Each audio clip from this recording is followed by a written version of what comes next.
hermano Álvaro García Linera, presidente de la Asamblea Plurinacional y vicepresidente del Estado, presidentes de la Cámara de Diputados, senadores, a todos los miembros de la Asamblea Nacional, hermanas ministras, ministros, a nuestras autoridades de las distintas instituciones de órganos del Estado plurinacional, al expresidente Vildoso, muchas gracias por acompañarnos en este acto, a nuestros movimientos sociales, obreros, originarios, maestros, empresarios agropecuarios, a todos los sectores sociales, a la cabeza de nuestra Central Obrera Boliviana, compañero ejecutivo Guido Mitma, muchas gracias por acompañarnos. A mi pueblo, quien me vio nacer, autoridad original de Orinoca, compañeros dirigentes de las 6 federaciones del Trópico de Cochabamba, embajadores, embajadoras, a la Iglesia Católica, otras iglesias que acompañan este acto, a nuestros comandantes de las Fuerzas Armadas, de la Policía Nacional. Desde la Asamblea un saludo a todo el pueblo boliviano, con seguridad, atentos para escuchar un informe de gestión, algunos reunidos en sedes sindicales, algunos en familia, y me cuentan, algunos se acomodan en la casa, en la cama, para escuchar atentamente algunas horas de informe. El informe esta vez no va a ser mucho, solo 10 horas. Hay que dar informe de un año de gestión, pero también desde acá saludar a nuestras hermanas y hermanos que viven en otros países por muchas situaciones. Finalmente, hermanas y hermanos, a todos los invitados especiales presentes acá para nuevamente iniciar una nueva gestión, pero también para festejar los 11 años del Estado plurinacional en nuestra querida Bolivia. Escuchando las palabras del compañero vicepresidente, cualquier discurso, cualquier informe, siempre es motivo de reflexión para una evaluación, reflexión, para proyectar la esperanza de las futuras generaciones.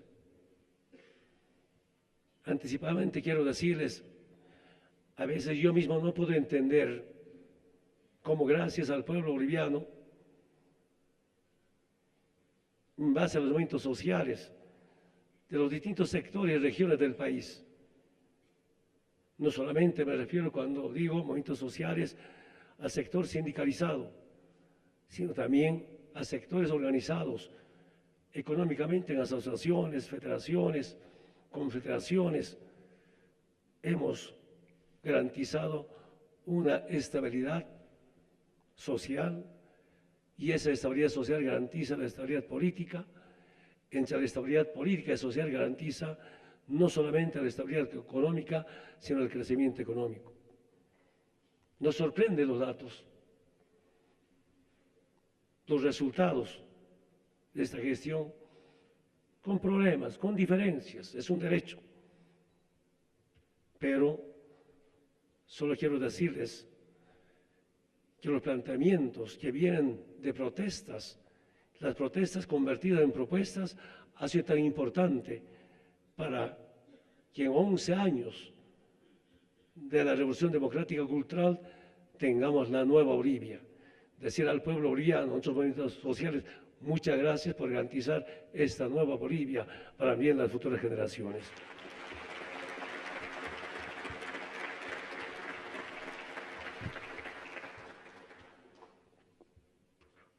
Vamos a empezar algunos datos comparativos de 180 años en 11 años de gestión. En lo político, en lo democrático, en lo social y en lo económico,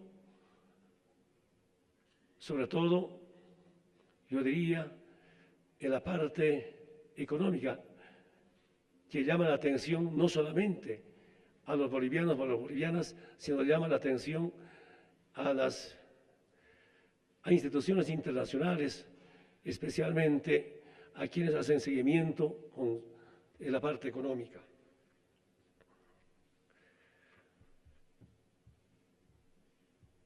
La participación democrática desde la fundación de la República.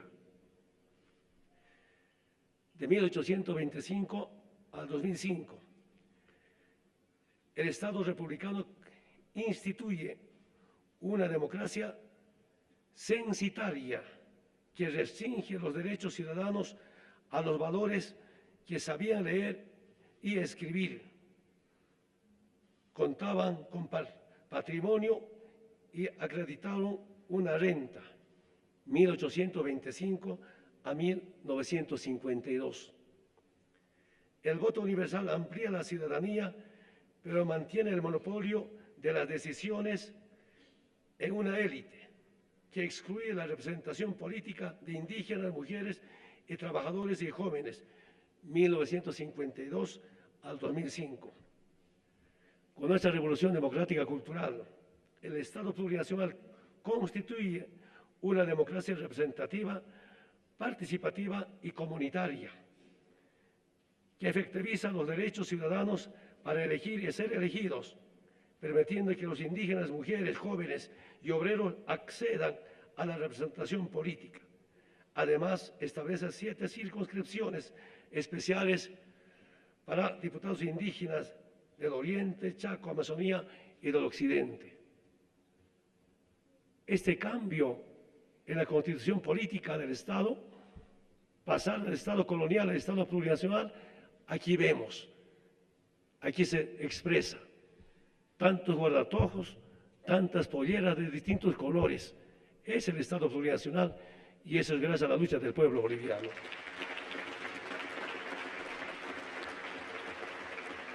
Algunos datos importantes, especialmente la participación de las mujeres.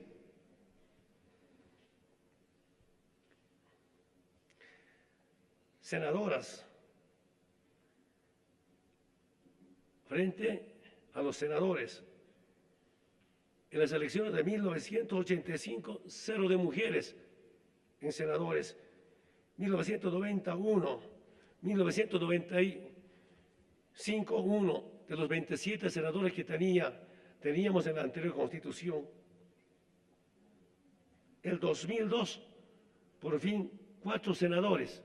No por normas, sino por una decisión política del movimiento al socialismo, instrumento político por la soberanía de los pueblos. Y en 2005 otra vez retornamos a un senador, pero después del cambio de la Constitución, 17 senadoras frente a 19 senadores. Y en la última gestión, en las últimas elecciones, 17 senadoras, 19 senadores. Ahí está la representación de las mujeres, gracias a la nueva Constitución Política del Estado Plurinacional.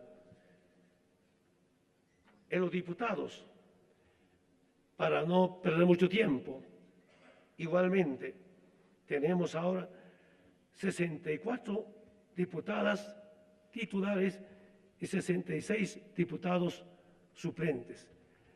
Pero quiero decirles, hermanas y hermanos,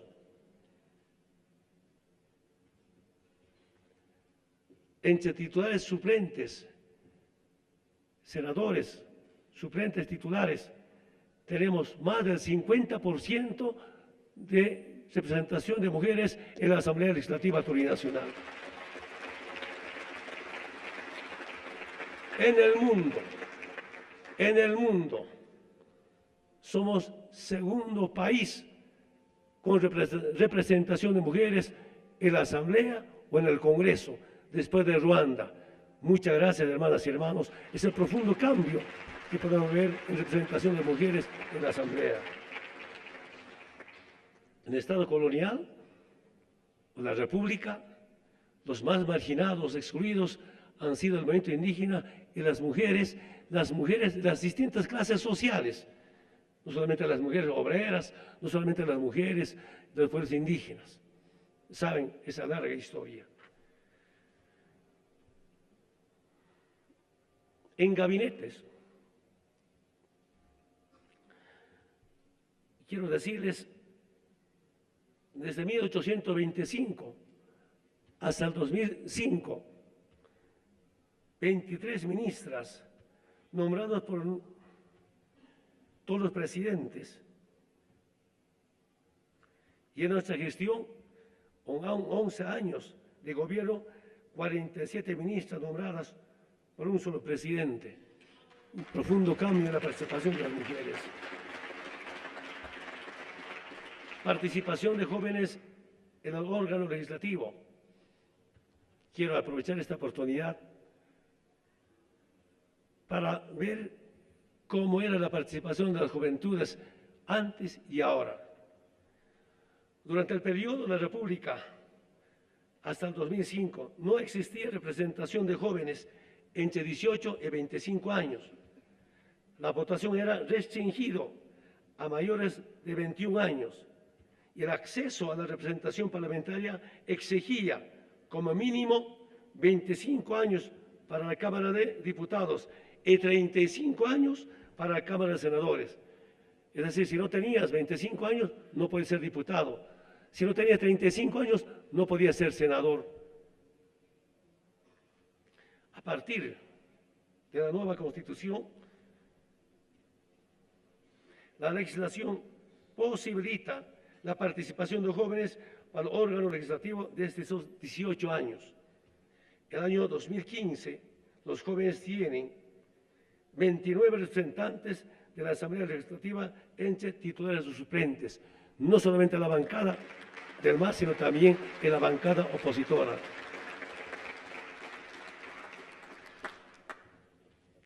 Participación de parlamentarios indígenas.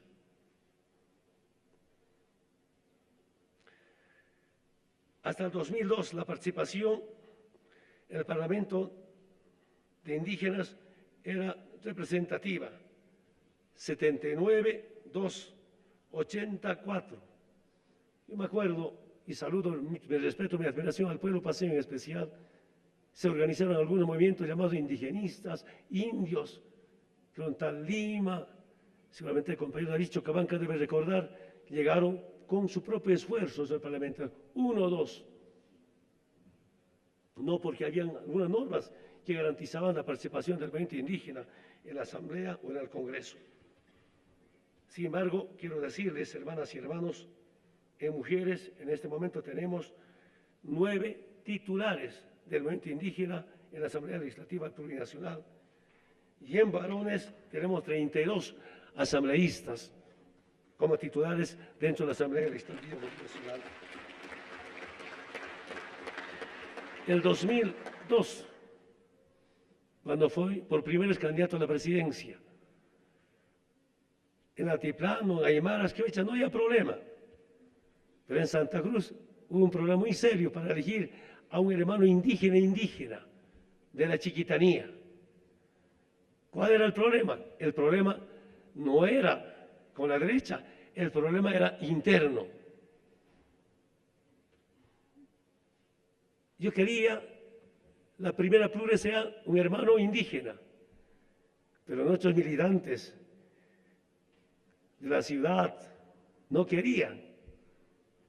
Y finalmente yo me he impuesto en Santa Cruz, elegimos junto al movimiento indígena al compañero José Bailaba Parapaibo como primer titular de la bancada del MAS de Santa Cruz. Y aquí tengo un recuerdo. Yo quería que el segundo sea un profesional de la ciudad. Y los compañeros, los hermanos de la ciudad, los profesionales, ya no querían estar en el segundo lugar en la nómina de pluris.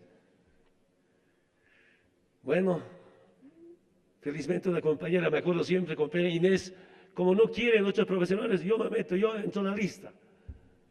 Inés Miranda.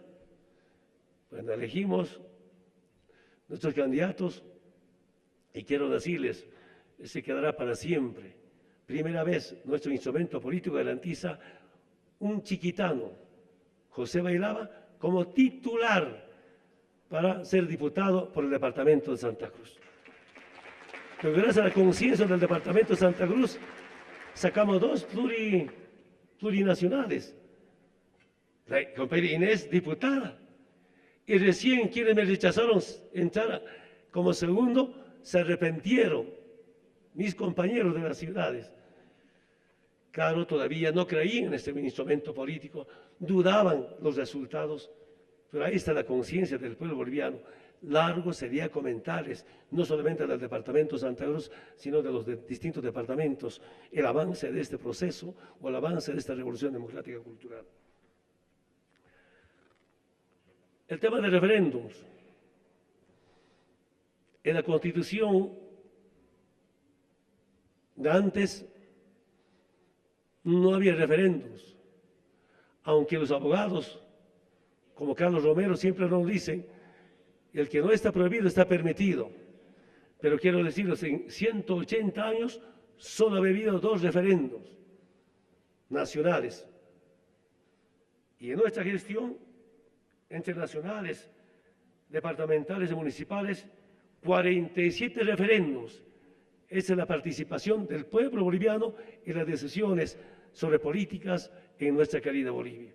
De 2 a 47.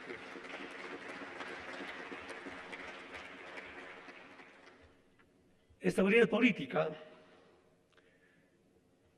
Los gobiernos republicanos eran inestables, tenían bajos porcentajes de legitimidad social como producto del sistema político excluyente, por la desigualdad económica y social, así como la subordinación y servilismo a intereses extranjeros. En 11 años del proceso de cambio, garantiza la estabilidad política a partir de la legitimidad, de la inclusión de la mayoría nacional y en el ejercicio de la representación, la adopción de políticas públicas de reducción de las desigualdades económicas y sociales y la recuperación de la soberanía económica y la independencia política del Estado boliviano. Quiero decirles, hermanas y hermanos, de 1825 nuestra república se han tenido 83 presidentes, de los cuales 37 han sido por golpe de Estado, equivalente al 45%. Escúchenme bien, en la República, en 180 años, promedio de duración de un presidente era de 2 años. Imagínense, un presidente llega a 2 años, ¿qué podía planificar? ¿Qué podía organizar el Estado? Al presidente que ha durado bastante, Andrés Santa Cruz Calahumana, golpe de Estado, planificado por las oligarquías chilenas, apoyado por las oligarquías bolivianas para sacar ese presidente que planificó para llevar adelante nuestra querida Bolivia. Este promedio de 2 años, 2 años, desde 1825 hasta el 2005, no se toma en cuenta todavía los llamados triunviratos. Seguramente si sumaríamos los triunviratos llegaría 1.5, 1.8 de promedio años de gestión los presidentes de la fundación de la República. Saben ustedes, en nuestra gestión ya estamos 11 años. La estabilidad, la continuidad a veces es tan importante para organizar, planificar, invertir y que un país salga adelante.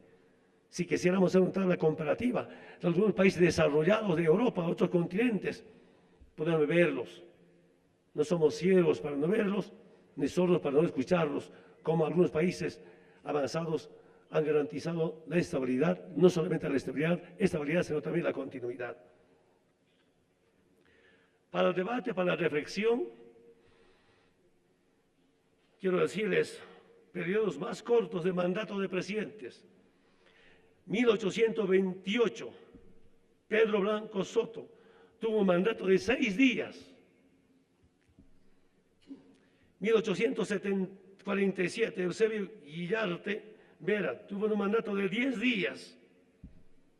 1946, Néstor Guillén Olmos tuvo un mandato de 27 días.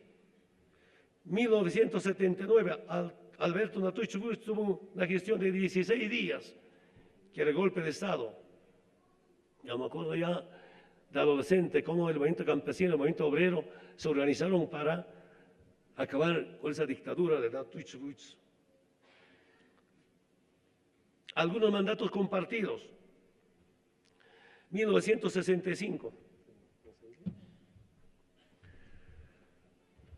1965 existe un cogobierno en la presidencia que dura 221 días entre Alfredo Bando Candia y René Barrientos. Es decir, teníamos 2 presidentes por 221 días.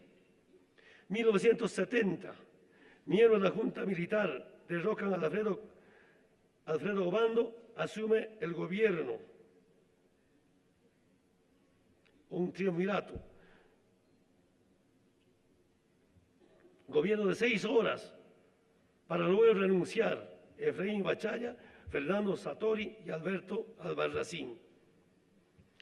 1978, tras la salida de Hugo Banzer, se conforma un triunvirato en el gobierno que dura 2 horas y entrega el mando a Juan Pereda Azún. Este triunvirato, ¿cómo estaba compuesto? De Víctor González, Alfonso Villalpando y Gutenberg Barroso. Yo me acuerdo, y siempre repito, que en 1978 estaba de soldado. Ese año conocí 3 presidentes. Entré al cuartel cuando Banzer estaba presidente, cambiaron, Pereda Azún, y me acuerdo perfectamente que era policía militar, me formaron, me especializaron y hacía seguridad. ¿Qué seguridad? Pero estaba ahí en la puerta del Comando General del Ejército. Una noche dejé a mi comandante general de Ejército, general Padilla Arancibia, al día despierto, mi comandante ya era presidente y no podía entender qué estaba pasando como soldado de las Fuerzas Armadas.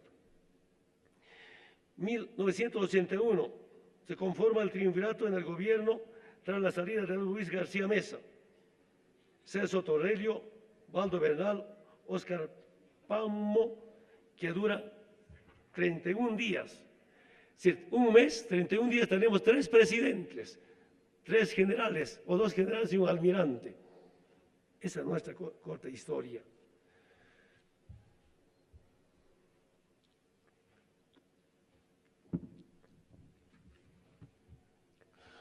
Esta generación ya hemos vivido los resultados de las distintas elecciones. Y también quiero hacer una reflexión desde 1985. En las elecciones del 85, Hugo Banzer Suárez gana, ADN gana con 32.82%. Víctor Paz Estensoro, MNR 30.36%. El 85 ha sido el primer voto. Creo que había un Frente Pueblo Unido. Creo que es el único voto. No tenía mucha conciencia política, pero entendía que era una fuerza que crearon algunos movimientos. Hermanos dirigentes sindicales, compañeros Mitma, obreros, maestros, todos. En el campo gana el MNR y los centros mineros la ADN, la dictadura militar. Yo no podía entender qué estaba pasando. ¿Cómo podían votar el pueblo boliviano para quienes que no representaban al pueblo boliviano? Hicieron pacto por la democracia o alianza patriótica, un acuerdo. El segundo es presidente con el apoyo de Banzer, MNR, y ahí viene el modelo liberal con el voto del pueblo boliviano. Con el voto del pueblo boliviano cerrar las minas, privatizar las empresas, ahí inicia las privatizaciones. Y es importante hacer una profunda reflexión de estos resultados. 1969, Gonzalo Sáenz Lozada, MNR, 25.64%. Hugo Banzer Suárez, 25.23%. Jaime Paz Zamora, MIR, 21.82%. Entre Banzer y Jaime Paz Zamora, acuerdan para excluir al MNR, que el MNR ganó, aunque con poco porcentaje. Y el que ocupó el tercer lugar es presidente, Jaime Paz Zamora. Esa es la democracia pactada, era todo pacto y pacto y pacto. 1993, Gonzalo Sáenz Lozada, MNR, 35.55%. Hugo Banzer Suárez, la Alianza Patriótica, cambió de sigla, 21.04%. MNR excluye otros partidos, pero hace una alianza para gobernar el país. 1997, ADN Banzer, 22.26%. Juan Carlos Durán, MNR, 18.19%. Otra alianza, MIR, ADN y otros pequeños partidos, la Fuerza Republicana, UCS, aparecieron con algunas votaciones con algunos congresistas. Van a ser presidente. CONDEPA entra a ser gobierno. Otro acuerdo, otra democracia pactada. 2002, Gonzalo Sáenz Lozada, MNR, y 5 partidos legalmente reconocidos por la ex Corte Nacional Electoral obtienen 22.46%, y nosotros, el MAS, Evo Morales, el 20.94%. Y ahí nos han sorprendido. Yo quiero comentarles mi experiencia. Yo mismo no estaba convencido que iba a ser presidente, con tantas acusaciones. Evo asesino, Evo narcotraficante, Evo terrorista, Evo Bin Laden andino, los cocaderos, los talibanes. Yo decía a mis hermanos del campo, se hacen la burla para llevarme como candidato a la presidencia. Y las encuestas que eran, 3%, 6%. Un medio de comunicación del exterior dijo, el MAS va a obtener 8%. Resultados, más del 20%. Y el 2002 nos robaron las elecciones. Estoy bien informado, ahora lo que nunca. Pero felizmente nos han robado porque no estuvimos preparados. Y a partir del 2002, viendo estos resultados, recién dije, creo que cualquier momento voy a ser presidente, debo prepararme. Recién nos hemos organizado. Es una corta historia.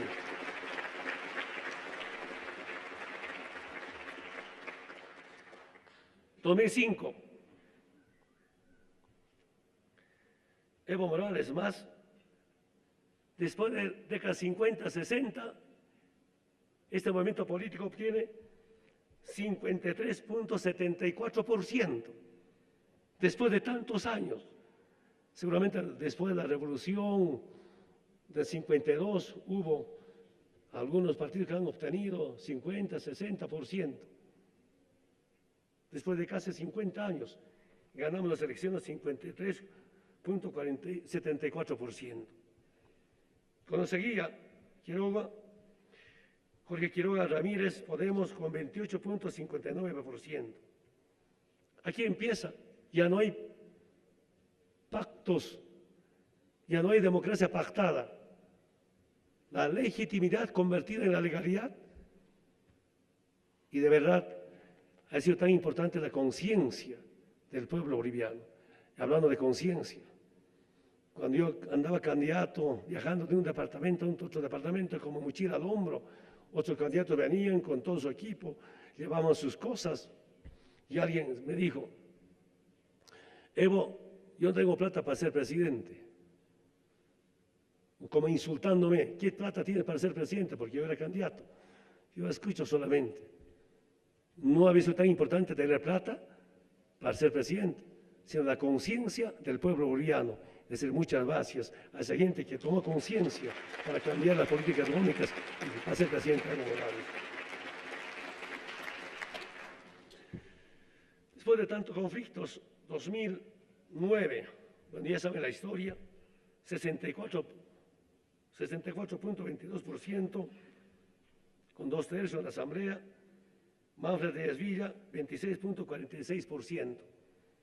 La última elección, el más 61.36%, Samuel Doria Medina, 24.36%. En este porcentaje, evidentemente hemos bajado en porcentaje, pero en números, en votos hemos subido. Hemos subido, hemos llegado a más de 3 millones de votos, con el 61% en toda Bolivia. Quiero decirles, hemos cumplido ese mandato de nuestro abuelo Túpac Katari. Vuelvo y serán millones. Ahora somos millones en votos. En 180 años, periodo en el que articulan orgánicamente los sectores estratégicos de la economía a capitales transnacionales mediante las privatizaciones, el saqueo de los recursos naturales, la extranjerización de las utilidades, derivó en el sometimiento político a las imposiciones de Estados Unidos y a los organismos multilaterales en el ámbito económico como el Banco Mundial y el Fondo Monetario Internacional. En nuestra gestión, la nacionalización de los recursos naturales que nos ha permitido alcanzar soberanía económica y política, la expulsión de la DEA y a la ANAS por desvirtuar la lucha contra el narcotráfico, utilizando la misma para perseguir a las organizaciones sociales. Se expulsó al embajador de Estados Unidos por conspirar contra la democracia y promover la división de Bolivia. Se expulsó a USAID por conspiración e injerencia a asuntos políticos internos. En 2006, una antigua base militar estadounidense en Chimoré fue ahora transformada en un aeropuerto internacional denominado Soberanía.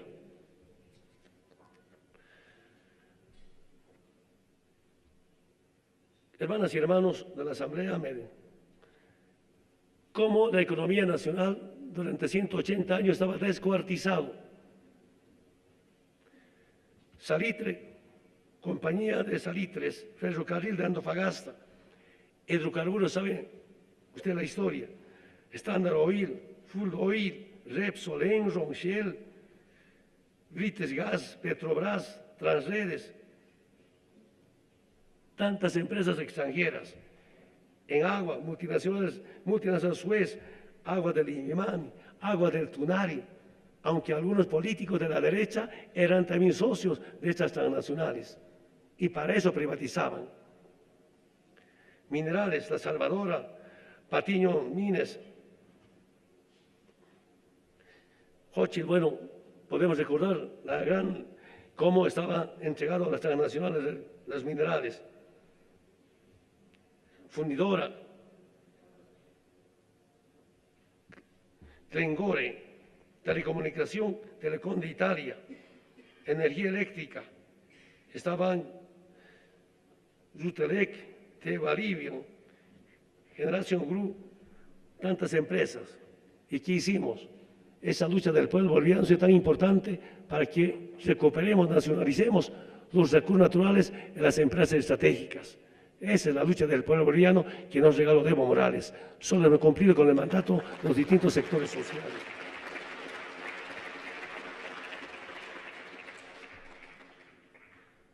En la parte marítima, saludo el trabajo del señor canciller y todos quienes aportaron, interno y externo, pero refrescar la memoria.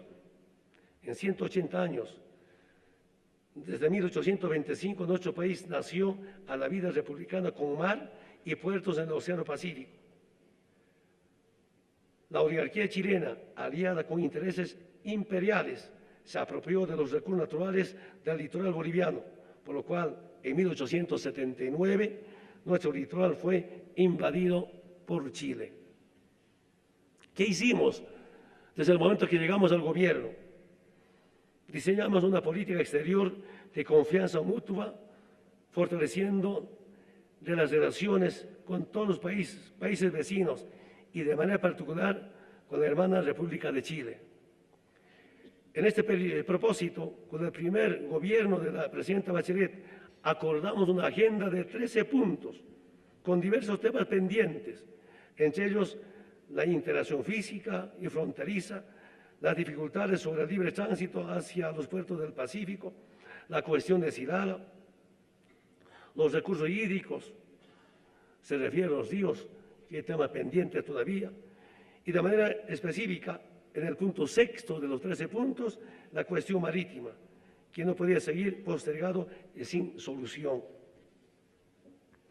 Hermanas y hermanos, nuestro país apostó por soluciones fundadas en el diálogo, en el derecho internacional y en la voluntad pacifista de nuestros pueblos, tomando en cuenta los intentos de acercamiento, ofertas, actos unilaterales, acuerdos y gestiones diplomáticos que reconocían la voluntad de Chile de negociar un acceso soberano al Pacífico, proponiéndonos recuperar los avances y concertar soluciones concretas, útiles y factibles. Trabajamos con los gobiernos de los presidentes Bachelet y Piñera hasta el 2011, cuando lamentablemente el gobierno chileno unilateralmente cerró una vez más las oportunidades de diálogo y solución a nuestro enclaustramiento marítimo. Antes, Chile durante más de 100 años evadió de manera permanente el tratamiento del tema marítimo, evitando llevar nuestro reclamo ante foros internacionales. Los gobiernos temerosos ante la diplomacia de Chile no se animaron ante tribunales internacionales a hacer valer nuestro derecho a obtener un acceso libre, soberano al Océano Pacífico. En virtud de nuestra vocación pacifista, el entendimiento y la integración entre los pueblos, optamos en 2013 por demandar ante la Corte Internacional de Justicia de La Haya para que obligue a Chile negociar con Bolivia un acceso soberano al Océano Pacífico. La demanda fue admitida, pero el gobierno de Chile impugnó la competencia de la Corte, hasta que en septiembre del 2015 esta instancia declaró infundada la objeción preliminar, asumiendo una plena competencia. Además, la Corte determinó que, escúchenme bien hermanos, 1. Bolivia nació con acceso soberano al Pacífico, expresión del Tribunal Internacional de Justicia. 2. Chile hizo varios ofrecimientos de negociación y no cumplió, o por lo cual existen temas pendientes. Y finalmente, otro tema importante, tantas consideraciones, el Tratado de 1904 no resuelve el acceso soberano al mar, estando nuestra demanda fuera de este tratado. Esta decisión se constituye un gran triunfo del pueblo boliviano el 24 de septiembre de 2015. Tenemos la convicción de nuestros argumentos jurídicos, los precedentes y evidencias presentados en el proceso conducirán a la Corte a una decisión favorable. Resaltamos el apoyo y acompañamiento de personalidades, de jefas y jefes de Estado y de Gobierno, de la Iglesia como del hermano Papa Francisco, así como la solidaridad de los pueblos del mundo, incluido el pueblo chileno en esta justa demanda. Un aplauso para el pueblo chileno y muchos intelectuales profesionales apoyan esa demanda, todo por la integración del pueblo boliviano o integración de toda Sudamérica. Tema Silala. Antes, los anteriores gobiernos no tenían políticas de Estado para la defensa de nuestros recursos hídricos, especialmente en la frontera con Chile, no realizando acciones contundentes para asentar soberanía sobre estos recursos naturales del territorio boliviano, así como sus límites internacionales. Chile, aprovechando una concesión dispuesta hace más de un siglo por la prefectura de Potosí para el uso del agua en las locomotoras de ferrocarril Antofagasta. Canalizó artificialmente estas fuentes, trasladando el cauce hacia su territorio, desapareciendo el motivo principal de la concesión. Chile dispuso arbitrariamente su uso para fines industriales y otros, sin compensar a Bolivia.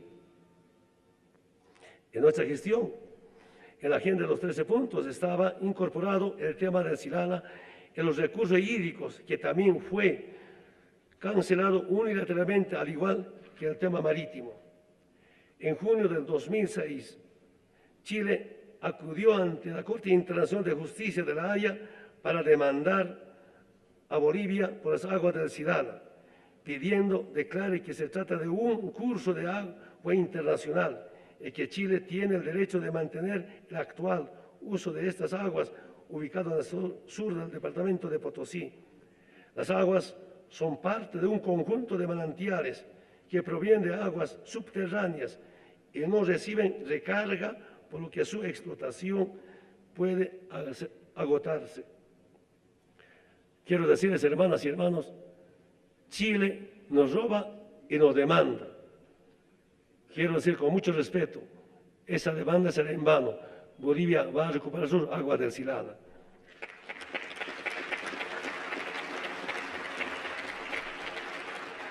A través de estudios científicos, evidencia histórica y argumentos jurídicos, demostraremos en la Corte que Chile no tiene razón en cuanto a la naturaleza del Silala ni los argumentos para sostener el uso que da a estos manantiales y que negó sistemáticamente los derechos soberanos de Bolivia sobre este recurso natural. En 2009 acordamos en nuestra Constitución que el agua como recurso natural y es de prioridad y dominio directo, indivisible e imprescriptible del pueblo, constituyendo un derecho fundamentalísimo. El Estado tiene el deber de conservar, preservar, resguardar este recurso natural para garantizar el uso prioritario para la vida.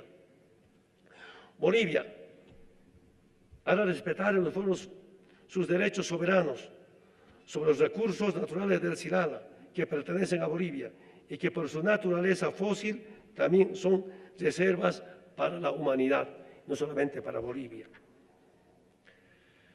En la diplomacia de los pueblos, antes la política exterior carecía de voz propia, sin identidad, subordinada y sin ejercicio de nuestra soberanía. Bolivia tenía poca incidencia y liderazgo internacional.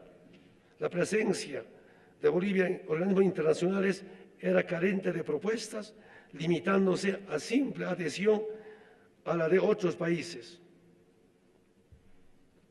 En nuestra gestión de 2006, mediante la diplomacia de los pueblos por la vida, nuestras relaciones diplomáticas se ampliaron con identidad, dignidad, soberanía, voz propia y liderazgo.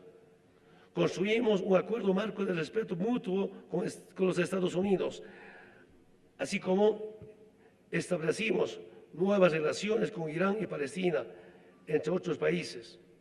En las Naciones Unidas logramos el reconocimiento de los principios de la Masuba Mayuya Majeya, liderar el Comité Especial sobre procesos de reestructuración de la deuda, ejercer la presidencia del G77 más China. En 2004 propusimos en la cumbre realizada en Santa Cruz un nuevo orden mundial para vivir bien. Nuestra experiencia cuando hay eventos internacionales, todos unimos autoridades, movimientos sociales. Yo saludo para la cumbre del G77 más China. Nos hemos entendido perfectamente con el gobernador del departamento de Santa Cruz, Rubén Costas, como también con el alcalde Percy Fernández y todas las autoridades. Y eso ha garantizado una buena imagen, no para el gobierno, sino para Bolivia y especialmente para el departamento de Santa Cruz. Aprovecho esta oportunidad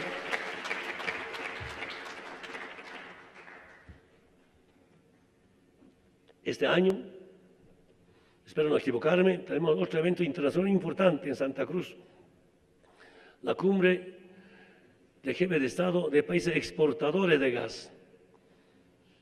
Esperamos, con esa experiencia del G77 más China, nuevamente prepararnos, organizarnos. Esperamos que los presidentes que han comprometido su presencia, como de Rusia, Irán y otros, cumplan para hacer un encuentro importante a nivel internacional y que siempre Bolivia está en la mirada del mundo mediante estas cumbres internacionales. Nuestro país fue elegido como miembro no permanente del Consejo de Seguridad de las Naciones Unidas para el periodo 2017-2018. También fuimos elegidos como miembro del Consejo de Derechos Humanos en los periodos 2007 a 2010, nuevamente del 2015 al 2017. En 2016 denunciamos ante este Consejo la violación de Chile a los derechos humanos de nuestros transportistas, importadores y exportadores, por discriminación, racismo y por el incumplimiento de los tratados bilaterales. En 2016 logramos la institucionalización del sistema plurinacional de seguimiento, monitoreo y estadísticas de recomendaciones sobre derechos humanos. Estamos en el proceso de recuperar nuestro patrimonio cultural de Alemania, de Argentina, Suiza, entre otros países. Fue la isla de nuestro Equeco, que ahora está en su lugar para devolvernos la energía de la abundancia. Hemos iniciado recuperación de la memoria histórica, desclasificando los documentos de las dictaduras, iniciada que será replicada por otras instituciones del Estado. Sobre límites y fronteras, antes, en 180 años, Bolivia no tenía una política seria sobre límites y fronteras y aguas internacionales. En nuestra gestión, cambiamos esta situación con la protección de los intereses y derechos del Estado en materia de límites, aguas internacionales, a través de la demarcación de los límites y densificación de hitos. Como ejemplo, se logró, luego de 81 años, culminar la delimitación de límites entre la República con la República de Paraguay. En materia de madre tierra, antes, el capitalismo nos ha dejado de nuestra madre tierra, considerándola como objeto y mercancía. Encontramos un Estado con políticas que promovían negocios ambientales, así como la mercantilización de la naturaleza y la vida. En nuestra gestión, recuperando la sabiduría, la cultura de nuestros abuelos y la lucha de nuestros pueblos, hemos posesionado el concepto de madre tierra. En las Naciones Unidas logramos declarar el 22 de abril del 2009 como Día Internacional de la Madre Tierra, logrando desde ese año aprobar 8 resoluciones en la Asamblea General y 7 informes sobre armonía con la naturaleza. En la conferencia del Río +20 logramos incorporar el concepto de Madre Tierra y el reconocimiento de que el planeta y sus ecosistemas son nuestro hogar. En 2006, luego de 6 años de trabajo, se estableció el Fondo Fiduciario de Armonía con la Naturaleza, que permitirá a nuestro país contribuir en la discusión de una Declaración Universal de los Derechos de la Madre Tierra. Antes, en cambio climático, uno de los mayores problemas de la humanidad es el cambio climático causado por países del sistema capitalista. En nuestra gestión por esta situación, desde el 2006, asumimos el liderazgo internacional en la discusión sobre el cambio climático, realizando propuestas como vivir bien, en armonía y equilibrio con la madre tierra, justicia climática, ciencia para la vida y el diálogo interciencia, los cuales fueron recogidos en las conferencias de Tiquipaya 1 y 2. Antes, agua y saneamiento. El agua también era considerada una mercancía que podía ser vendida y comprada de acuerdo a las leyes del mercado, sucediendo lo mismo en nuestro país.